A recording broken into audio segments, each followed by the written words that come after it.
Social science question number 150। बौद्ध धर्म के तीन रत्न हैं। बौद्ध धर्म के तीन रत्न हैं बुद्ध, संघ, धम्म। निम्नलिखित में से किसके शासन काल में बौद्ध धर्म दो भागों हीनयान तथा महायान में बट गया? कनिष्क। कनिष्क के शासन काल में बौद्ध धर्म दो भागों हीनयान तथा महायान में बट गया था। नेक्स्ट क्वेश्चन, महात्मा बुद्ध द्वारा दिए गए प्रथम उपदेश को कहा जाता था धर्म चक्र परिवर्तन। महात्मा बुद्ध द्वारा दिए गए प्रथम उपदेश को कहा जाता था धर्म चक्र परिवर्तन। नीचे दी गई बौद्ध संगीतियों में कौन सी सम्मिलित नहीं है? चतुर्थ हर्षवर्धन, ये सम्मिलित नहीं है। प्रथम अजातशत्रु, ये सम्मिलित है। द्वितीय कालाशोक, ये सम्मिलित है। तृतीय अशोक, ये सम्मिलित है। प्रथम अजातशत्रु, द्वितीय कालाशोक, तृतीय अशोक।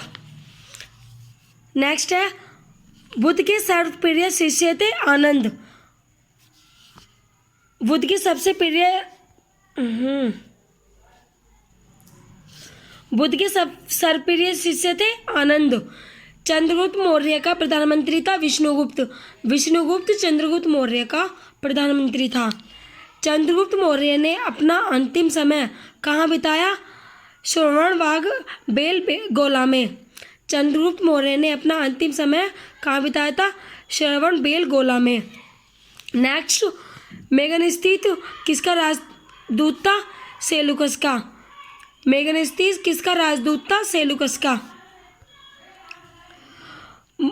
चंद्रगुप्त मौर्य अपने अंतिम दिनों में किस धर्म का अनुयायी बन गया था? जैन का। चंद्रगुप्त मौर्य अपने अंतिम दिनों में जैन धर्म का अनुयायी बन गया था। निम्नलिखित में से कौन सा कथन सत्य है?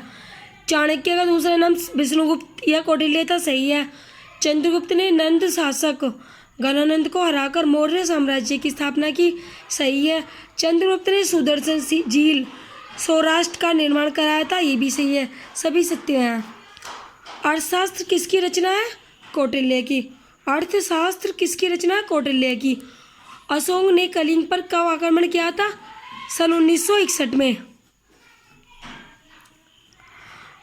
अशोक ने कलिंग पर आक्रमण 261 ईसा पूर्व किया था। इंडिका किसकी रचना है? मेगनस्तीत की। इंडिका किसकी रचना है? मेगनस्तीत की। बौद्ध धर्म के प्रचार के लिए अशोक ने किसे श्रीलंका भेजा था? महेंद्र और संघमित्र दोनों को। बौद्ध धर्म के लिए अशोक ने महेंद्र और संघमित्र दोनों को श्रीलंका भेजा था। नेक्स्ट, अशोक के शिलालेखों की खोज सर्वप्रथम किसने की थी? पार्टेटी फ्रेंटलेर ने। अशोक के शिलालेखों की खोज सर्वप्रथम पार्टेटी फ्रेंटलेर ने की थी। अशोक के शिलालेखों को सर्वप्रथम किसने पढ़ा था? जेम्स प्रीसेप ने। अशोक के शिलालेखों को सर्वप्रथम जेम्स प्रीसेप ने पढ़ा था।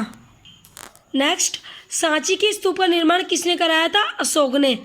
सांची के स्तूप का निर्माण अशोक ने कराया था। अशोक के अभिलेख किस लिपि में लिखे गए थे? ब्राह्मणी में भी, ग्रीक एवं अरोइक में भी और खरोष्टी में भी, सभी में लिखे गए थे। नेक्स्ट, चंद्रगुप्त मौर्य की सेंट्रोकोप्टर्स के रूप में पहचान की थी विलियम्स जोन्स ने।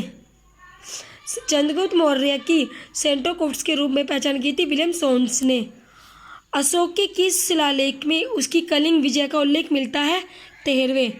अशोक के 13वें शिलालेख में उसकी कलिंग विजय का उल्लेख मिलता है।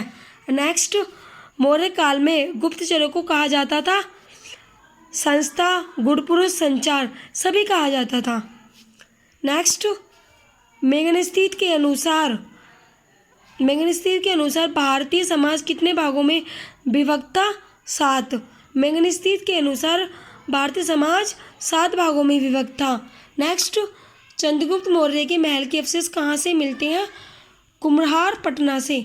चंद्रगुप्त मौर्य के महल के अवशेष कुम्हार पटना से मिले हैं। नेक्स्ट है, अशोक के धम्म की परिभाषा कहाँ से ली गई है? राहुलोवाद सूत्र से। अशोक के धम्म की परिभाषा कहाँ से ली गई है? राहुलोवाद सूत्र से। नेक्स्ट, मौर्य काल में प्रचलित विष्टि था निःशुल्क श्रम। मौर्य काल में प्रचलित विष्टि था निःशुल्क श्रम। भारत में सर्वप्रथम सोने के सिक्के किसने चलाए?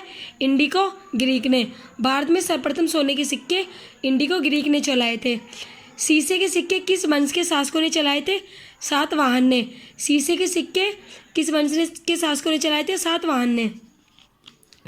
ब्राह्मणों को सर्वप्रथम भूमि अनुदान देने की प्रथा किसके समय से प्रारंभ हुई थी? सातवाहन के। ब्राह्मणों को सर्वप्रथम भूमि अनुदान देने की प्रथा किसके समय से प्रारंभ हुई थी? सातवाहन के। रुद्र दामन कौन था? शक शासक। रुद्र दामन कौन था? शक शासक। कनिष्क बौद्ध धर्म की किस शाखा का अनुयायी था? महायान का। कनिष्क बौद्ध धर्म की किस शाखा का अनुयायी था? महायान का। नेक्स्ट, कनिष्क की राजधानी थी पुरुषपुर। कनिष्क की राजधानी कौन सी थी? पुरुषपुर। जूनागढ़ से प्राप्त संस्कृत का पहला अभिलेख किस शासक का है? रुद्रदामन का। जूनागढ़ से प्राप्त संस्कृत का पहला अभिलेख किस शासक का है? रुद्रदामन का। नेक्स्ट, निम्न में से किस स्थान पर रोम बस्ती मिली है? अरिकमेंडू में। निम्न में से किस स्थान पर रोम बस्ती मिली है? अरिकमेंडू में। बुद्ध चरित्र की रचना किसने की थी? अश्वघोष ने। बुद्ध चरित्र की रचना अश्वघोष ने की थी। निम्न में से किस शासक ने गुप्त संवत प्रारंभ किया था? चंद्रगुप्त प्रथम ने। निम्न में से किस शासक ने गुप्त संवत प्रारंभ किया था? चंद्रगुप्त प्रथम ने। नेक्स्ट है, चीनी यात्री फान किसके शासन काल में आया था? चंद्रगुप्त विक्रमादित्य के। चीनी यात्री फान किसके शासन काल में आया था? चंद्रगुप्त विक्रमादित्य के। मौर्य द्वारा निर्मित सुदर्शन झील का जीर्णोद्धार किसने कराया था?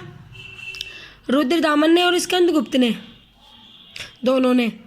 भारत पर हुणों का आक्रमण किसके शासनकाल में हुआ था? स्कंदगुप्त के। भारत में पर हुणों का आक्रमण किसके शासनकाल में हुआ था? स्कंदगुप्त के। नवरत्न किस गुप्त शासक से संबंधित है? चंद्रगुप्त विक्रमादित्य से। नवरत्न किस गुप्त शासक से संबंधित है? चंद्रगुप्त विक्रमादित्य से। नालंदा विश्वविद्यालय का संस्थापक था कुमारगुप्त। नालंदा विश्वविद्यालय का संस्थापक था कुमारगुप्त। नेक्स्ट, गुप्तकालीन स्वर्ण सिक्कों को कहा जाता था? दिनार। गुप्तकालीन स्वर्ण सिक्कों को क्या कहा जाता था? दिनार। निम्न में से कौन सम्मिलित नहीं है? ये स्वपनवाद, वदतम, दांडी, ये नहीं है। मुद्रा रक्षक विशाखा दत्त, ये भी है। अभिज्ञान शकुंतलम, कालिदास थे इसके रचनाकार। शूद्रक के मृच्छकटिकम। मुद्रा रक्षक के विशाखा दत्त, अभिज्ञान शकुंतलम के कालिदास और शूद्रक के मृच्छकटिकम। नेक्स्ट है, वाणवट किसके दरबारी कवि थे? हर्षवर्धन के। वाणवट हर्षवर्धन के दरबारी कवि थे। नेक्स्ट, हर्षवर्धन की राजधानी थी कन्नौज। कन्नौज हर्षवर्धन की राजधानी थी। नेक्स्ट, चीनी यात्री हेनसांग किसके शासनकाल में भारत आया था? हर्षवर्धन के। चीनी यात्री हेनसांग हर्षवर्धन के काल में भारत आया था। नेक्स्ट, कन्नौज के लिए हुए तिपत्रीय संघर्ष में अंतिम विजय किसकी हुई थी? प्रतिहारों की। कन्नौज के लिए त्रिपक्षीय संघर्षों में अंतिम विजय किसकी हुई थी? प्रतिहारों की। नेक्स्ट है, किस राष्ट्रकूट शासक ने एलोरा के पर्वतों को कटवाकर प्रसिद्ध कैलाश मंदिर का निर्माण कराया था? कराया था किर्सन प्रथम ने राष्ट्रकूट शासन ने एलोरा के पर्वतों को कटवाकर प्रसिद्ध कैलाश मंदिर का निर्माण करवाया। वातापी किसकी राजधानी थी? चालुक्य। वातापी किसकी राजधानी थी? चालुक्य की। स्थानीय स्वशासन किसके प्रशासन की मुख्य विशेषता थी? चोल की। स्थानीय स्वशासन किसके प्रशासन की मुख्य विशेषता थी? चोल की। नेक्स्ट है, बृहदेश्वर मंदिर का निर्माण किसने कराया था? राजराज फर्स्ट ने। बृहदेश्वर मंदिर का निर्माण किसने कराया था? राजराज प्रथम ने या फर्स्ट ने। एलिफेंटा गुफा मंदिरों का निर्माण किस राजवंश के शासनकाल में हुआ था? राष्ट्रकूट के। एलिफेंटा गुफा मंदिरों का निर्माण किस राजवंश के शासनकाल में हुआ था? राष्ट्रकूट के। नेक्स्ट, महाबलीपुरम के रथ मंदिर का निर्माण किसने कराया था? नरसिंहवर्मन प्रथम ने। महाबलीपुरम के रथ मंदिर का निर्माण किसने कराया था? नरसिंहवर्मन प्रथम ने।